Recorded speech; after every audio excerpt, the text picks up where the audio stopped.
Hello students, तो आज हम करने जा रहे हैं अपनी कॉम्पिटिटिव इंग्लिश का सेक्शन। तो कॉम्पिटिटिव इंग्लिश हम किस किस एग्जाम्स के लिए यहाँ पे देखेंगे तो है एनडीए, सीडीएस और एयरफोर्स का एक्स एंड वाई ग्रुप का जो एग्जाम होता है।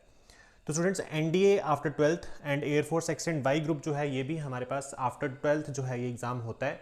ठीक है, और इसमें जो आपके पास बेसिकली इंग्लिश, फिजिक्स और साथ में मैथमेटिक्स आता है। और एनडीए में आपके पास मैथ्स का एक सेक्शन होता है और साथ में इंग्लिश के 50 क्वेश्चन यहाँ से आते हैं। ठीक है, और बाकी जी के जीएस जो जैसे भी है वैसे रहता है। सीडीएस में भी हमारे पास इंग्लिश आती है और सीडीएस जो है वो आफ्टर ग्रेजुएशन होती है। ठीक है, तो चलिए कॉम्पिटिटिव इंग्लिश को देखते हैं हम कैसे करेंगे। तो सबसे पहले कॉम्पिटिटिव इंग्लिश के एग्जाम्स में जो क्वेश्चंस हमारे पास बनते हैं वो कौन कौन से आते हैं। तो जैसे कि आपके पास क्वेश्चंस बनते हैं स्पोर्टिंग एरर्स के। ठीक है, सबसे ज़्यादा जो क्वेश्चंस एनडीए में और एयरफोर्स में बनते हैं वो बनते हैं स्पोर्टिंग एरर्स के। ठीक है, उसके बाद बनते हैं जम्बल्ड वर्ड्स के क्वेश्चंस। उसके बाद आपके पास क्वेश्चंस बनते हैं साइनोनियम्स के एंड नेक्स्ट एंटोनियम्स के। सिमिलरली इसी तरीके से चेंज द वॉइस के ऊपर या नरेशन के ऊपर, ठीक है, या फिलिंग द ब्लैंक्स जो हमारे पास होता है उसके ऊपर क्वेश्चन बनते हैं। फिलिंग द ब्लैंक्स से एनडीए में हमारे पास जो है ज़्यादातर क्वेश्चन जो है वो प्रेपोजिशंस के ऊपर पूछे जाते हैं। और प्रेपोजिशंस जो है हमारे पास वो कॉम्प्लेक्स प्रेपोजिशंस पे ज़्यादा क्वेश्चन जो है वो हमें देखने को मिलते हैं। कॉम्प्लेक्स प्रेपोजिशंस पर क्वेश्चन देखने को ज़्यादातर मिलते हैं। तो ये जो पोर्शन है हमारा स्पोर्टिंग एरर्स का और जो प्रेपोजिशंस का जो पोर्शन है ये हम कवर करेंगे पार्ट्स ऑफ स्पीच के अंदर। पार्ट्स ऑफ स्पीच के अंदर तो बेसिकली इंग्लिश में हमें स्टार्टिंग में क्या क्या पढ़ना होता है, हमें पार्ट्स ऑफ स्पीच के जितने भी चैप्टर्स हैं जैसे कि noun, pronoun, adjective, adverb, conjunction, subject verb, agreement, question tag, conditional sentences, ये सारे के सारे चैप्टर्स जो है वो हमें यहाँ से करने पड़ते हैं। ठीक है, उसके बाद साइनोनिम्स, एंटोनियम्स तो डेली प्रैक्टिस से होंगे और उसके बाद प्रेपोजिशंस भी हमारा पार्ट्स ऑफ स्पीच के अंडर आ जाएगा। ठीक है, तो हमें कुछ इस तरीके से जो है अपना पैटर्न जो है वो इन सभी डिफेंस एग्जाम का जो पैटर्न है वो सेम ही रहता है इंग्लिश का, मतलब चैप्टर और सिलेबस जो है वो सारे के सारे सेम होंगे। तो चलिए स्टार्ट करते हैं। सबसे पहले सबसे पहले हम स्टार्टिंग कर रहे हैं अपना फर्स्ट जो हमारा चैप्टर है उससे। तो अगर किसी को टेंसेस नहीं आते हैं या आपको टेंसेस में प्रॉब्लम है तो प्लीज़ पहले जाके आप टेंसेस पढ़िए। टेंसेस पढ़ने के लिए आपको सबसे बेस्ट बुक अगर रिकमेंड की जाए तो जेपीएच की एक बुक आती है जो कि बिल्कुल बेसिक स्कूल लेवल की एक बुक होती है, वहाँ से आप टेंसेस को सीख सकते हैं। क्योंकि मैं यहाँ पे डायरेक्ट आपको जो कॉम्पिटिटिव लेवल की इंग्लिश है उस पर लेके जा रहा हूँ। तो टेंसेस वगैरह क्या होते हैं और फर्स्ट पर्सन, सेकेंड पर्सन और थर्ड पर्सन क्या है वो मैं आपको अभी बता दूंगा, लेकिन टेंसेस आपको खुद पढ़ने पड़ेंगे। तो चलिए स्टार्ट करते हैं। सबसे पहले मैं बेसिक बात कर लूँ फर्स्ट पर्सन से। तो फर्स्ट पर्सन आपको पता है कौन होता है हमारे पास, जो कि स्पीकर होता है, बोलने वाला, यानी कि जैसे कि फॉर एग्जांपल आई या फिर वी, ये हमारा फर्स्ट पर्सन है। सिमिलरली सेकंड पर्सन कौन होता है, सेकंड पर्सन होता है जो लिसनर होगा, यानी कि यू, तो ये क्या हो जाएगा, लिसनर। सिमिलरली थर्ड पर्सन को मैं दो कैटेगरी में यहाँ पे डिवाइड कर रहा हूँ।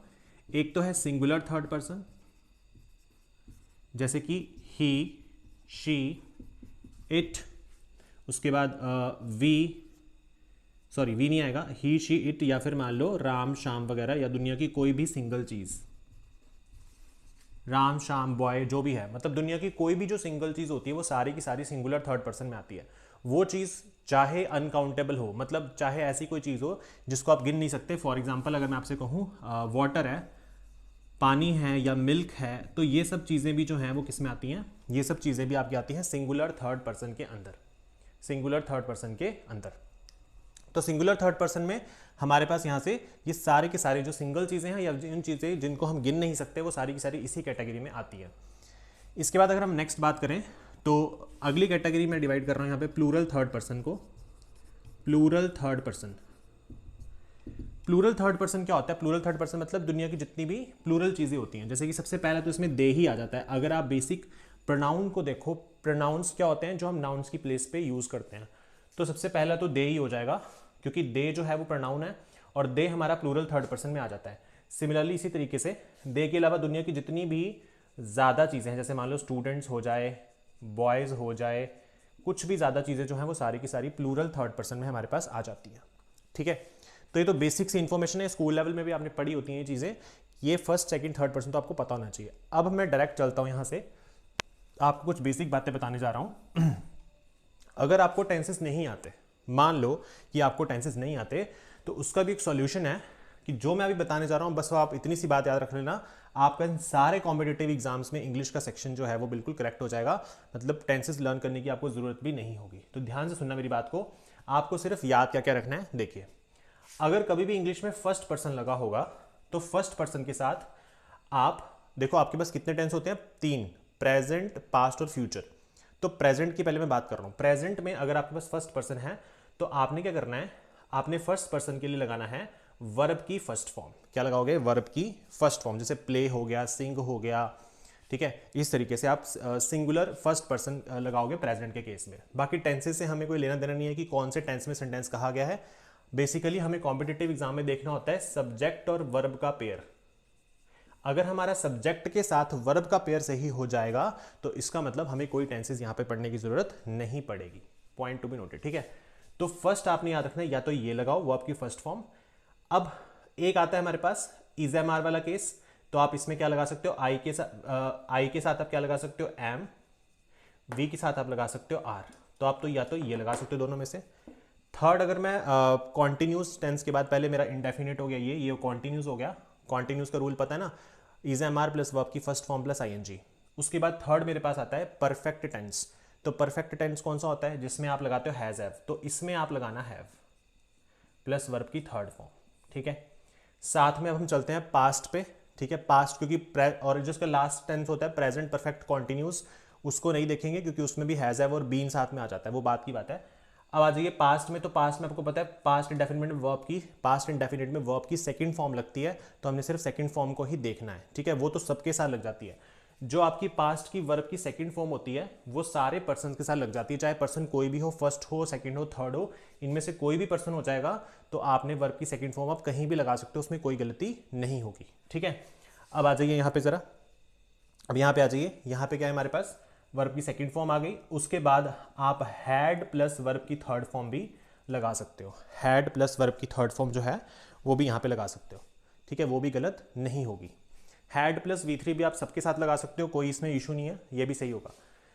अब चलते हैं सेकंड पर्सन पे। सेकंड पर्सन में यू के साथ हम क्या लगा सकते हैं? वर्ब की फर्स्ट फॉर्म प्रेजेंट वाले केस में, और आर हम लगा देंगे प्रेजेंट कॉन्टिन्यूस में। और उसके बाद हम अपना हैज़ हैव परफेक्ट में आ जाए तो हम हैव ही लगाएंगे और प्लस वर्ब की थर्ड फॉर्म लगाएंगे। साथ ही हम अब पास्ट इंडेफिनिट में वर्ब की सेकंड फॉर्म सबके साथ चलती है, मैंने आपको पहले बताया था। और हैड प्लस V3 भी सबके साथ लगा सकते हैं, ये भी सही हो जाएगा, इसमें भी कोई गलती नहीं होगी। ये आप सबके साथ लगा सकते हो।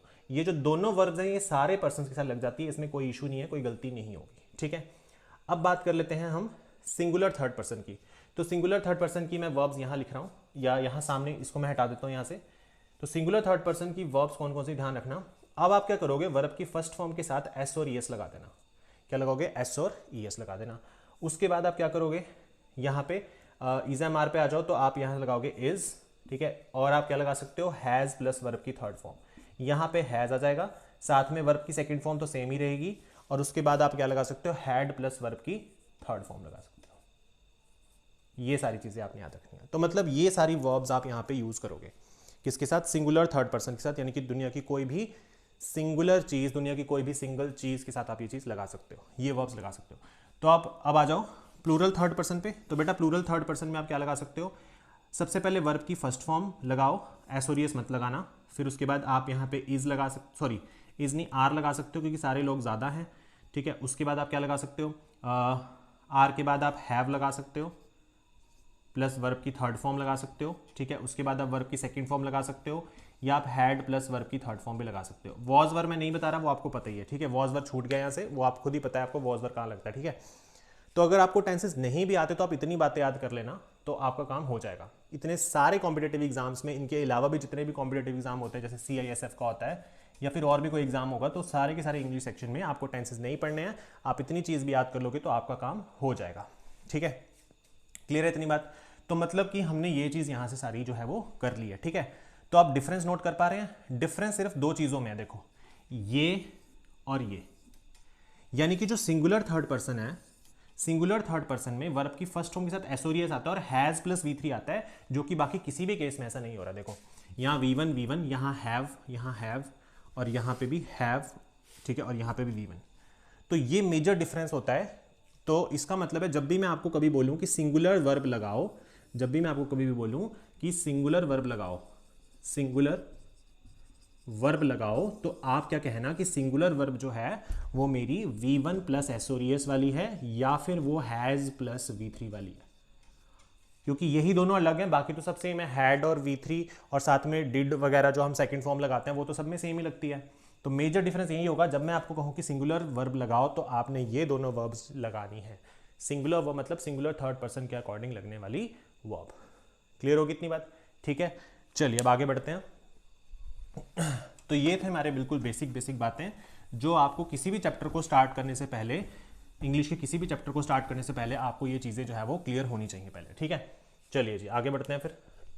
तो नेक्स्ट है हमारे पास, अब हम बात करने जा रहे हैं अपने फर्स्ट चैप्टर की तरफ।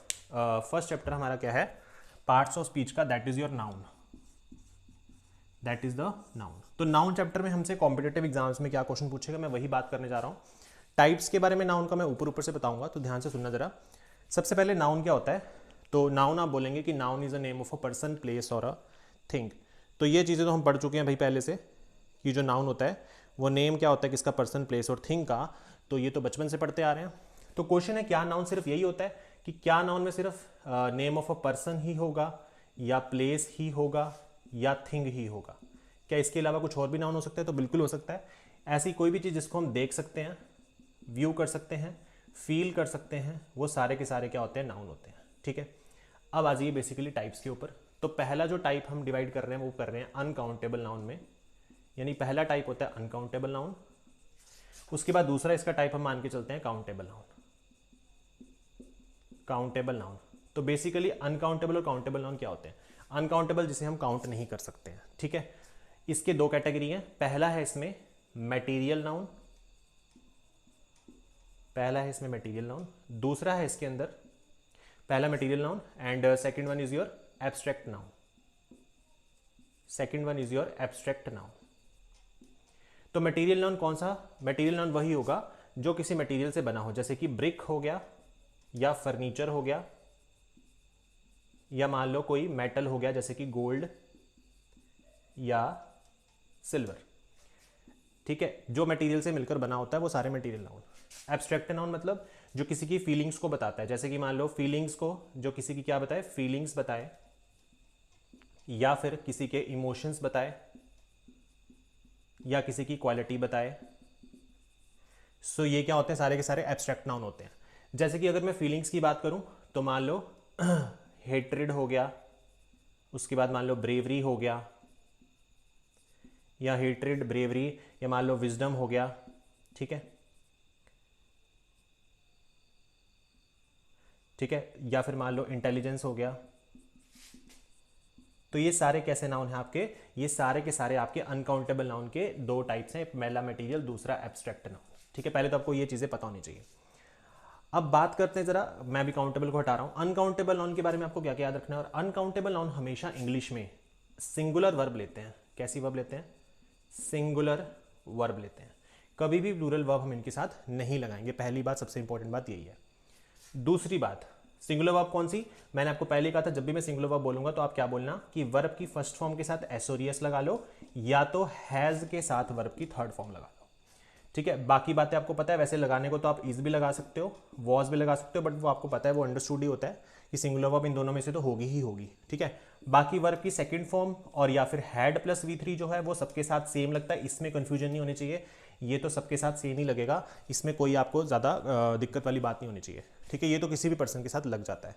ठीक है, ये दोनों वर्ब्स किसी भी पर्सन के साथ लग जाती हैं। मेन क्या है? ये दोनों। ठीक है, ये तो हमें अंडरस्टूड ही होता है, तो ये दोनों याद रखना। तो मतलब इन सभी के साथ आप ये दोनों वर्ब्स जो हैं वो यूज़ करोगे। दूसरी बात, अनकाउंटेबल नाउन को कभी भी हम प्लूरल फॉर्म इसकी नहीं बनाते, हम इसकी कभी भी प्लूरल फॉर्म नहीं बनाते। मतलब हम इनके साथ कभी भी एस और ईएस, मतलब एस या फिर ईएस नहीं लगाते। एस और ईएस का मतलब है कि जैसे मान लो मैं आपको कहूं कि एक अनकाउंटेबल नाउन वाटर है, तो आप वाटर को कभी भी वाटर्स नहीं लिखेंगे। मान लो आपके पास एक सीनरी है, सीनरी वर्ड अनकाउंटेबल नाउन होता है, ये आपने याद रखना है, अभी आगे बात करेंगे इसके बारे में। तो आप सीनरी को कभी भी आप सीनरीज नहीं लिख सकते, वो गलत हो जाएगा।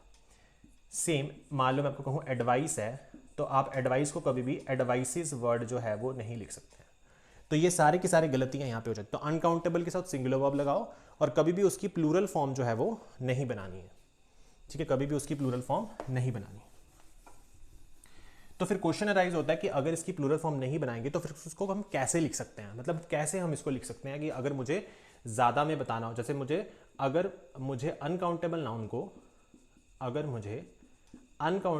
को प्लूरल में बताना हो तो मैं कैसे बता सकता हूँ, ठीक है, प्लूरल में कैसे बता सकता हूँ। तो प्लूरल में बताने का तरीका क्या है, जैसे फॉर एग्जांपल मैंने लिखा है एडवाइस, तो आप क्या करेंगे, आप इसको एडवाइसेस तो कभी नहीं लिख सकते क्योंकि ये तो गलत है। तो इसको करने के लिए आप क्या करना कि आप कुछ सर्टेन स्पेसिफिक वर्ड्स को ऐड कर देना, कुछ स्पेसिफिक वर्ड्स जो हैं उसको आप ऐड ऑन कर देना। जैसे कि मान लो आपके पास 2 एडवाइस हैं, तो 2 एडवाइजेस को आप लिखेंगे आई gave you 2 pieces of advice. तो यानी कि मैंने क्या किया, मैंने यहाँ पे 2 पीसेस वर्ड, स्पेसिफिक वर्ड को यहाँ पे ऐड कर दिया।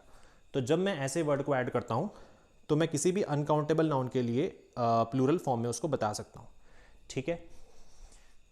तो 2 पीसेस, या मैं कह सकता हूँ I gave you a piece of information, क्योंकि बेसिकली इंफॉर्मेशन जो है अपने आप में ये क्या है, ये इंफॉर्मेशन जो है अपने आप में ये हमारे पास एक अनकाउंटेबल नाउन होता है। इंफॉर्मेशन भी अनकाउंटेबल नाउन है, इसके आप इसको कभी भी ऐसे नहीं लिख सकते, आप इसको कभी भी ऐसे नहीं लिख सकते, ये गलत हो जाएगा। इंफॉर्मेशंस लिखना सबसे बड़ी गलती होगी, ठीक है। अभी मैं आपको बताऊंगा कि सारे के सारे अनकाउंटेबल नाउन कौन कौन से होते हैं, वो बात करेंगे अभी बाद में, ठीक है। तो आप इसको इस तरीके से लिख सकते हो, ये एब्सोल्युटली करेक्ट होगा। समझ गए बात को। इसके बाद आगे बढ़ते हैं, और तीसरी बात जो हमें याद रखनी है अनकाउंटेबल नाउन के बारे में, वो ये याद रखनी है कि आप do not use an article, do not use an article, मतलब आप कोई भी आर्टिकल यूज नहीं कर सकते। जैसे कि आप आर्टिकल कौन सा, अ और एन आर्टिकल का डायरेक्ट यूज जो है वो किसी भी अनकाउंटेबल नाउन के साथ नहीं कर सकते। फॉर एग्जाम्पल अगर मैं आपसे कहूं कि I gave you an information, I gave you an information कहना बिल्कुल सरासर गलत होगा, क्योंकि ये आपको क्वेश्चन जो है अगर एरर में आया तो आप कह देना कि एन यहाँ पे नहीं आएगा और उसी पार्ट में एरर हो जाएगा। एरर्स के क्वेश्चन कैसे स्पॉट करते हैं, कैसे उसको ABCD पैटर्न में तोड़ के एग्जामिनर हमसे इन एग्जाम्स में पूछता है, वो सारी बातें हम करेंगे, लेकिन पहले आपको बेसिक चीज़ें जो है वो पता होनी चाहिए, ठीक है। तो I gave you an information गलत होगा, आई कैन से कि I gave you a piece of information, मैं इस तरीके से इसको कह सकता हूँ, ठीक है। चलिए जी, तो ये थी बातें अनकाउंटेबल नाउन्स के बारे में जो कि आपको याद रखनी है। आगे बात करते हैं बेटा, आगे बात करते हैं काउंटेबल नाउन्स के बारे में, काउंटेबल नाउन्स के बारे में। काउंटेबल नाउन्स वो होते हैं 3 टाइप के होते हैं, एक होता है कॉमन नाउन, एक होता है प्रॉपर नाउन, और एक होता है कलेक्टिव नाउन, ठीक है। कॉमन नाउन, प्रॉपर नाउन और कलेक्टिव नाउन। कॉमन नाउन मतलब जो कॉमन चीज़ है, जैसे मान लो मैंने मार्कर पकड़ा है, या मान लो मेरे पास कोई पेन है तो वो कॉमन है, कोई लड़का है बॉय वो कॉमन है, कोई सिटी है तो वो कॉमन है। प्रॉपर मतलब पेन मान लो प्रॉपर किसी कंपनी का है, जैसे रेनॉल्ड्स कंपनी का है तो रेनॉल्ड्स प्रॉपर नाउन। बॉय मान लो कोई लड़के का प्रॉपर नाम है तो राम। सिटी मान लो किसी प्रॉपर सिटी का नाम है ऊना। तो बस इतना ही इसमें पढ़ना है और ज़्यादा पढ़ने की जरूरत नहीं है। दूसरी बात, कलेक्टिव नाउन में सिंगुलर वर्ब भी आ सकती है या प्लूरल वर्ब भी आ सकती है, इनमें से कोई भी वर्ब हम यहाँ पे लगा सकते हैं, कोई दिक्कत वाली बात नहीं होगी।